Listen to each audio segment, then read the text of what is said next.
Given recent problems with Made in China, what are your candidates' position on bringing back Made in America? I got a feeling I know what Congressman Paul's position is, but. Well, Dr. Paul says that any questions of trade or consumers, that the consumer is always the king. You let the consumer decide. If someone wants to buy a product because it's less expensive or it's better quality, or if it's made in the United States or made elsewhere, you let the consumer decide.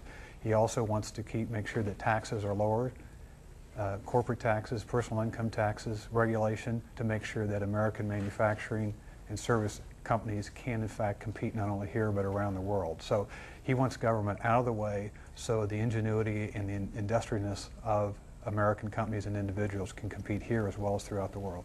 Any thoughts? Actually, you know, McCain was very involved in putting more regulations in a lot of those companies in China so that the consumers in America are protected. He's actually even more concerned about the $200 billion in bonds that China is buying. They're basically owning a large part of America, and he's very concerned about that. He does want to bring more high-paying jobs back to America and have more facilities in America that makes these products, and so he'll support anything that will do that. What are the candidates' position on unauthorized surveillance? Will your candidate continue this or bring back privacy? This is from Dan in Kailua, who says he is a Republican. Well, I'll respond to that. I don't think any candidate running for president right now is against unauthorized surveillance. I mean, I think all of us are in favor, and I think Mayor Giuliani also included in that, having been a former federal prosecutor, a high-ranking official in the Justice Department. But of course, be completely against just anybody in the government at any time can invade somebody's privacy. What is at stake, however, and I think what has been at question, is what are we and how far can American government go to make sure that our country is protected? I think that where the government has a clear threat, notices a clear threat, and gets an authorization from a judge, I see no problem with that. I think it's important, and we have to find and strike a right balance between the clear, legitimate privacy interests of the American people, but also, I think, the legitimate interest in protecting the American people from terrorists and threats from people who want to do us very grave harm. Any thoughts? Well, I don't think that I would defend the privacy of the people that attacked us on 9/11. And I think those are the very type of people that we should, you know, get more information about. Someone called in and said, oh, I didn't ask you. What do you think about that? Well, I think I know. yes, I hope most people know, yes. Dr. Paul certainly was a strong critic of the so-called Patriot Act, which in our view was the most unpatriotic piece of legislation that Congress has ever passed and the President has ever signed. You get rid of habeas corpus. Everyone is now a suspect. And you go through this, and now the people who actually drafted and wrote the Patriot Act are now saying it was a big mistake. The problem with all this is that if we change in terms of our values and traditions in America, which I argue are uniquely American, if we continue to change our views on privacy, personal privacy, and that sort of thing, we are losing. The terrorists have won. The more we change as our culture and society, they are winning all the time. I have a question for you, just because I'm confused about your view. So, if there was certain information that you had on those terrorists, 9/11, and a judge said it was okay to pursue a strategy to get more information about these people, and you knew that you could prevent that tragedy on 9/11, based on what you just said, you don't want us to investigate those people. No, that's not what I said. If the judge decided that and you had due process and the judge decided that it'd be fine, the problem that you have now is when you have these secret courts. That's the problem. And the accused and the public don't have access to this. That's a serious problem. And we have the rule of law, we have the Constitution, we have to respect everybody's rights. And if we disrespect one person's rights, then we disrespect all persons' rights.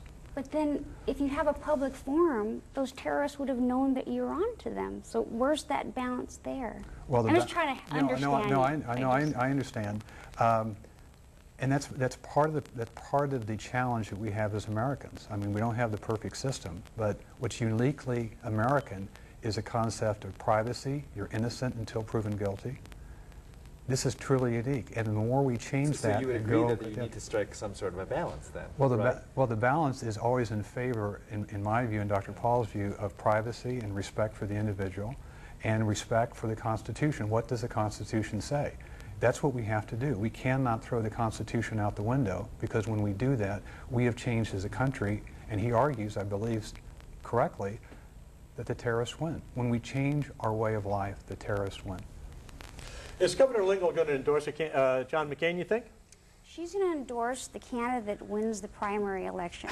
Who wins the nomination, or wins? Yes, the nomination for president is the Republican candidate. But she's not going to nominate. She's not going to endorse before the national convention or before any of these primaries.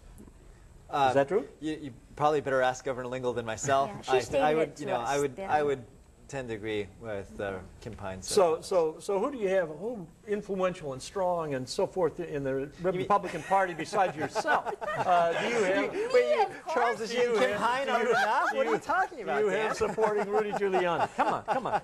Give me your big guns besides yourself. You know, I am the vice chair of the state campaign, chairing the Oahu campaign for Rudy Giuliani. The statewide campaign chair for Giuliani is former Congresswoman Pat Psyche. My other co-chair with me on the Giuliani campaign is the former chair and former chair of the Hawaii Republican Party and former state representative Sam Iona. And I think we have a great campaign. We have chairs in all of the counties. Just as Giuliani is trying to have a 50-state campaign, I shouldn't say trying, has a 50-state campaign, the Giuliani campaign is a statewide campaign here in the state of Hawaii. Who have you got? Who have you got besides Kim Pine from Eva Beach? Come on. Hey, Eva Beach is strong. I like Eva Beach.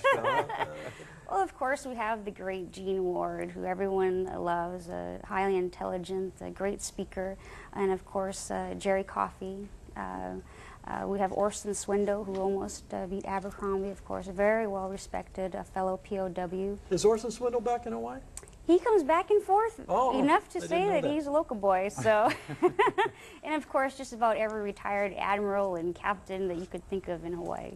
Now, I don't know if you have any big guns here in Hawaii. That's one of the reasons that I'm here. This is my first trip to Hawaii, but I am very happy to say that the grassroots Hawaiians are coming to the campaign by the day, and so those are our big guns. I don't know Peter Nebres from Kahului, Maui, but he says he's excited about Ron Paul and will be voting for him. So very good. Ron, he's a big gun. All right. Did you have your people all called tonight? It seems like you're going to have questions. What is your